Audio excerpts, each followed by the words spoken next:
Assalamualaikum warahmatullahi wabarakatuh. Selamat siang kepada Pak Kusdianto dan juga teman-teman semuanya.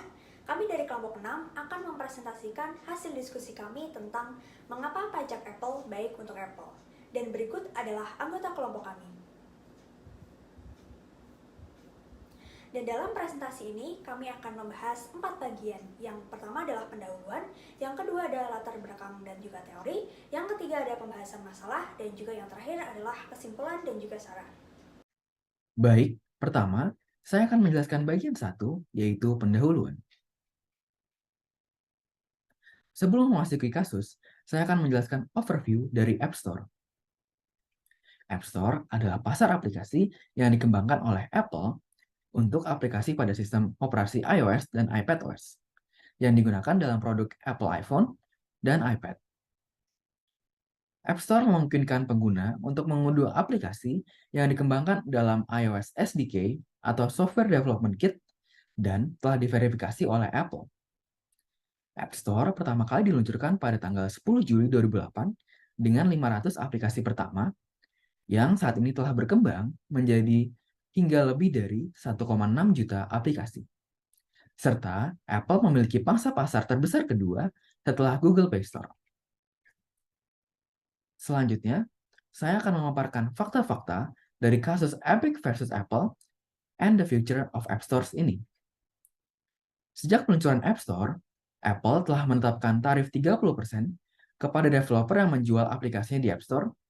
Tidak hanya pada aplikasi berbayar, tarif tersebut juga berlaku pada in-app purchases aplikasi-aplikasi tersebut. Hal tersebut sebenarnya sudah banyak dikritik oleh berbagai developer, tetapi kenyamanan dan kemudahan distribusi aplikasi mereka menjadi alasan developer tetap membutuhkan App Store. Namun, Epic Games berhasil mengenalkan sebuah sistem pembayaran baru dalam aplikasi gamenya yang tidak terkena tarif 30% dari Apple, yang berujung pada dihapusnya Fortnite dari App Store oleh Apple. Epic kemudian menggugat Apple atas monopoli pasar aplikasi App Store karena tarif 30% yang diterapkan tersebut. Apple kemudian mengklaim bahwa Epic melanggar ketentuan yang telah ditetapkan oleh Apple dengan melarang in-app purchases melalui App Store dan kemudian memblokir Fortnite. Selanjutnya akan dijelaskan oleh teman saya. Kemudian, dalam persidangan Apple melawan Epic Games, dengan melalui proses hukum yang panjang dengan berbagai kontroversi, hakim mengeluarkan keputusan dan kesimpulan sebagai berikut. Pertama, Apple diizinkan untuk memiliki batasan dalam praktik App Store hanya pada ranah game seluler. Ini berarti tindakan yudisial atau legislatif di masa mendatang mungkin berbeda dengan cara memperlakukan penjualan App Store, produk perangkat lunak, dan layanan digital lainnya. Yang kedua, Apple memiliki hak untuk menetapkan ketentuan penggunaan App Store dan menghentikan lisensi pengembangan Epic Games.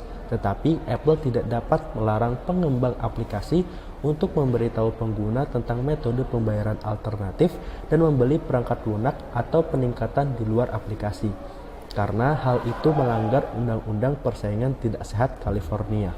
Kemudian yang ketiga, dengan pangsa pasar Apple sebesar 55%, hakim menyatakan bahwa Apple tidak memperlakukan kekuatan monopoli, sekedar memiliki pangsa pasar yang besar, bahkan lebih dari 90%, itu tidak melanggar hukum. Apa yang ilegal adalah menyalahgunakan posisi pasar yang dominan, seperti mengikat produk di pasar yang berbeda bersama-sama atau membatasi kompetisi. Yang keempat, dibandingkan dengan Google yang terintegrasi dengan Android, Apple memiliki resiko regulasi yang lebih besar. Yang kelima, hakim tidak setuju dengan pernyataan Epic Games bahwa Apple mengenakan tarif 30% akan menjadi penyalahgunaan posisi pasar Apple. Nah, Apple dan Google memiliki banyak kekayaan intelektual yang diinvestasikan di toko aplikasi mereka dan menganggapnya penting untuk strategi platform dan model bisnis mereka. Toko aplikasi juga memiliki teknologi yang aman untuk melacak dan memproses pembelian dalam aplikasi. Tentunya perusahaan berhak mengenakan biaya atas penggunaan investasi dan teknologi mereka. Tapi berapa banyak biayanya itu masih belum jelas. Kemudian akan dijelaskan oleh teman saya. Kita masuk ke bagian selanjutnya, yaitu apakah Apple App Store ini masuk ke dalam pasar persaingan monopoli. Hakim yang menangani kasus ini menyebutkan menyebutkan bahwa Apple App Store ini tidak termasuk dalam pasar persaingan monopoli. Apakah itu benar? Nah, pasar monopoli sendiri itu merupakan kondisi pasar di mana hanya ada satu atau sedikit penjual serta sangat sulit untuk memasuki pasar tersebut. Lalu Apple App Store ini tidak termasuk ke dalam salah satu pasar persaingan monopoli karena saat ini online App Store di pasar itu tidak hanya Apple App Store saja, tetapi juga ada Google Play Store. Nah, lalu masuk ke mana sih Apple App Store ini? Apple App Store ini termasuk ke dalam salah satu pasar oligopoli. Pasar oligopoli adalah suatu jenis pasar di mana hanya terdapat beberapa penjual untuk menyediakan keperluan dan pembeli yang banyak di pasaran, yaitu Apple App Store ini dan juga ada Google Play Store. Baik, lalu kita lanjut kepada teori yang kedua, yaitu value proposition theory. Baik, yang pertama adalah menurut Michael J. Lanning, yaitu pernyataan sederhana tentang manfaat yang ingin diberikan perusahaan kepada setiap segmen bersamaan dengan perkiraan harga yang dikenakan perusahaan pada setiap segmen untuk manfaat tersebut. Lalu kemudian yang kedua, yaitu menurut Kotler, yaitu serangkaian manfaat yang memenuhi kebutuhan tersebut. Baik, selanjutnya ada value proposition canvas. Nah, value proposition canvas ini dikembangkan oleh Dr. Alexander Osterwalder untuk memastikan bahwa ada kesesuaian antara produk dan pasar. Nah, value proposition canvas ini dibagi menjadi dua. Yang pertama ada bagian customer profile, yang kedua ada bagian value proposition. Nah, customer profile ini dibagi menjadi tiga bagian. Yang pertama adalah pain, yaitu potensi kerugian yang menurut kita dihindari oleh konsumen. Lalu kemudian yang kedua adalah gain, manfaat yang menurut kita diharapkan oleh konsumen atas produk kita. Lalu kemudian yang ketiga adalah customer jobs, tugas yang menurut kita ingin dilakukan konsumen yang ingin produk kita bantu. Baik, lalu kita lanjut kepada poin kedua, yaitu value proposition. Nah, value proposition ini dibagi menjadi tiga juga. Yang pertama adalah pain reliever, yaitu bagaimana suatu produk menghilangkan pain dari customer tersebut. Lalu kemudian yang kedua adalah gain creator, yaitu bagaimana produk menciptakan gain atau bagaimana itu menjadi value proposition bagi pelanggan. Lalu kemudian yang ketiga adalah product services, yaitu produk dan layanan yang menciptakan gain dan menghilangkan pain yang menjadi dasar bagi value proposition bagi pelanggan tersebut. Oke, selanjutnya saya akan menjelaskan mengenai market power theory. Menurut Carnes dan Ware, market power ini merupakan suatu ukuran kinerja yang menunjukkan seberapa besar kemampuan perusahaan untuk menaikkan harga di atas biaya marginalnya. Market power ini penting karena dapat menghasilkan ekonomi jangka panjang dengan tetap mendapatkan loyalitas dari pelanggan. Terdapat 4 strategi market power Apple. Yang pertama, Apple memasarkan produk mereka dengan terlihat mewah dan premium seperti pada gambar yang tertera di layar, yang itu dapat menjadikan sebuah prestis tersendiri bagi penggunanya. Selanjutnya, Apple membranding produk mereka dengan mengatakan bahwa produk mereka ini merupakan suatu teknologi canggih namun tetap user-friendly. Ketiga, Apple memiliki keunggulan bahwa sistemnya ini dapat terintegrasi pada banyak gadget sehingga akan memudahkan penggunanya ketika akan melihat dan memindahkan data dari satu gadget ke gadget yang lain. Terakhir, yang keempat, Apple terus melakukan inovasi dan update pada produk maupun sistemnya. Seperti contoh, Apple terus melakukan update iOS yang semakin banyak memunculkan fitur-fitur baru. Selanjutnya akan dijelaskan oleh teman saya. Selanjutnya, saya akan menjelaskan bagian 3, yaitu pembahasan masalah. Dalam kasus ini, masalah yang menjadi fokus pembahasan kami yaitu tarif Apple sebesar 30%. Pajak Apple adalah istilah populer untuk tingkat komisi umum 30% yang dibebankan Apple untuk aplikasi berbayar dan pembelian dalam aplikasi di App Store. Ini adalah jumlah yang sama cenderung dibebankan oleh Google di Play Store. Nah, masalah tarif Apple sebagai berikut. Apple menarik tarif 30% untuk setiap transaksi atau pembayaran dalam aplikasi App Store. Di situ, pengembang akan dikenai tarif 30% ketika mereka menjual lisensi perangkat lunak, upgrade, langganan, atau menjual barang virtual melalui App Store. Para pengembang mengeluh mengenai tarif tersebut karena dirasa cukup besar. Lalu Epic berpendapat bahwa 30% adalah penyalahgunaan posisi pasar Apple. Namun hakim tidak setuju dengan pendapat Epic tersebut karena Apple memiliki banyak kekayaan intelektual yang diinvestasikan di toko aplikasi mereka dan menganggapnya penting untuk strategi platform dan model bisnis mereka.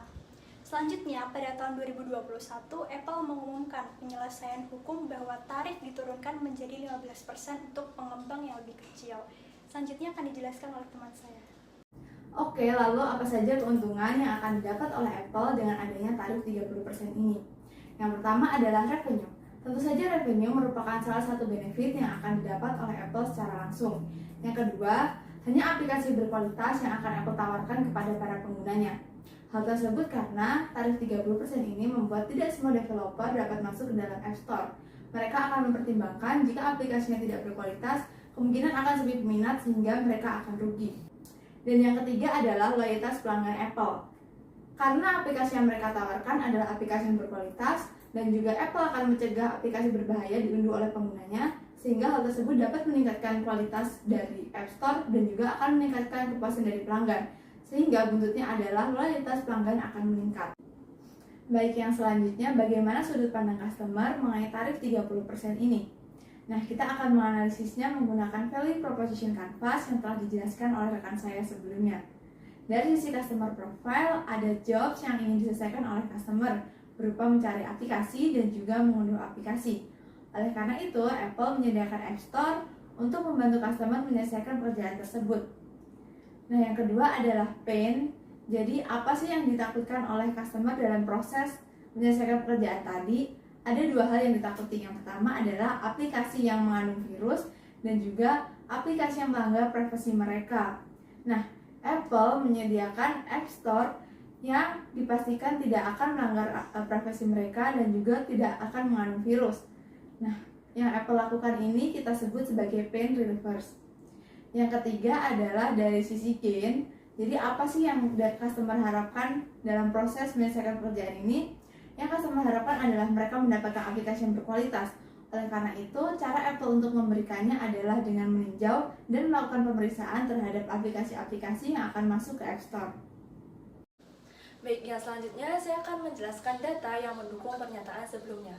Data tersebut menunjukkan bahwa segmen layanan Apple menyumbang pendapatan sekitar 37 miliar dolar pada tahun 2018, di mana jumlah itu lebih dari 2 kali lipat penjualan pada tahun 2013 dan menjadikannya sebagai kontributor terbesar kedua untuk keseluruhan penjualan setelah iPhone. Nah, data selanjutnya menjelaskan tentang dengan adanya tarif yang tinggi mengartikan bahwa hanya developer aplikasi kredibel yang ada di App Store, sehingga keamanan penggunanya lebih terjamin. Dan hal ini pun akan berdampak pada peningkatan jumlah pengguna layanan Apple. Mengutip data dari Business of Apps, terdapat 745 juta jumlah pengguna layanan Apple pada tahun 2021, di mana jumlah ini merupakan yang tertinggi daripada tahun-tahun sebelumnya. Data yang selanjutnya menunjukkan bahwa Application Maker menemukan potensi penghasilan yang lebih besar di App Store jika dibandingkan dengan Google Play Store selama 6 tahun terakhir.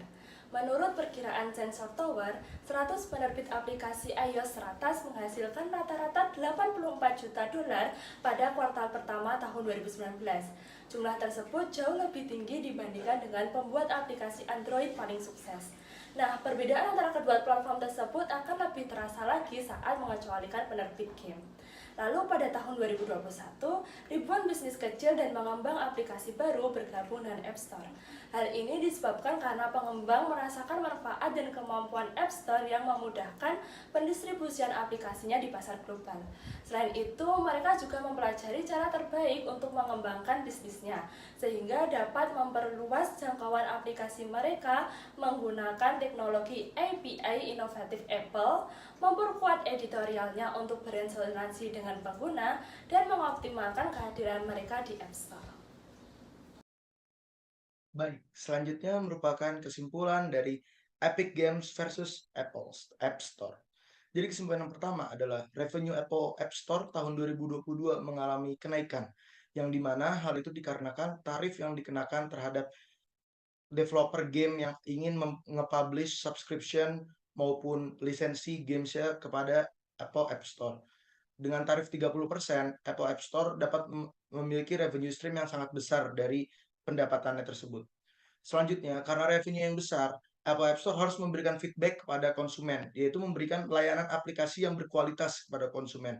Kita lihat App Store itu tidak ada aplikasi bajakan sama sekali, itu sudah melewati quality check berkali-kali, tidak ada file-file virus, dan lain sebagainya. Terus data pribadi dari konsumen yang mendownload pada Apple App Store juga terjamin aman oleh Apple sendiri. Selanjutnya, hal itu juga menarik kesimpulan bahwa brand loyalty dari Apple sendiri sangat tinggi. Karena walaupun Apple terbilang harganya lumayan mahal atau lumayan tidak terjangkau untuk masyarakat pada umumnya, namun tetap produk Apple selalu tunggu-tunggu di pasar. Kita bisa lihat iPhone yang baru keluar sekarang seperti iPhone 14 Pro Max dan lain sebagainya. Kita juga lihat bahwa Apple App Store sekarang tetap masih laku di pasaran walaupun memiliki tarif yang sangat tinggi. Oleh karena itu, brand loyalty dari Apple sendiri sangat tinggi. Lalu, dengan pajak atau tarif ini, kita juga bisa menarik kesimpulan Apple juga menguasai mayoritas dari market share di bidang ini. Kita sendiri tahu di artikel sebelumnya yang di-share bahwa Apple memiliki market share 55%, namun belum bisa dibilang sebagai monopoli karena kurang besar market share-nya untuk dibilang sebagai monopoli. Selanjutnya ini adalah quarterly iOS app revenue dari 2016 sampai 2022. Bisa kita lihat dari 2016 hingga 2022, Apple App Store revenue mengalami kenaikan yang cukup signifikan walaupun di tahun-tahun terakhir Apple memiliki kebijakan mengenai tarif 15% terhadap perusahaan yang memiliki revenue kurang dari $1 million. Jadi, saran apa sih untuk Apple App Store ke depannya? Dengan pemberlakuan tarif kepada para pengembang aplikasi, hal tersebut bisa menjadi value proposisi tersendiri bagi para pengguna Apple. Dan dengan banyaknya pengguna Apple dan juga masuk ke dalam kalangan menengah ke atas, mereka cenderung tidak masalah untuk menggunakan aplikasi yang berbayar jika dibandingkan dengan para pengguna Android. Sehingga Apple App Store masih bisa untuk mempertahankan adanya pajak Apple. Namun hal tersebut juga harus diimbangi dengan adanya pengembangan dan juga pembaharuan, baik untuk pengembangan aplikasi tersendiri maupun untuk Apple, sehingga hal tersebut bisa tetap menguntungkan antara kedua belah pihak. Yang kedua adalah lebih memperjelas aturan terkait penetapan pajak Apple App Store sehingga kedepannya bisa meminimalisir terjadinya suatu sengketa antara pihak-pihak yang berkepentingan. Dan yang terakhir adalah memberikan suatu benefit tertentu kepada para pengembang aplikasi di Apple App Store dari adanya pemberlakuan pajak Apple tersebut. Misalnya, dengan memberikan suatu rekomendasi kepada aplikasi dari para pengembang kepada para pengguna sebagai aplikasi yang aman dan juga terverifikasi, sehingga hal tersebut akan menguntungkan kedua belah pihak. Terima kasih.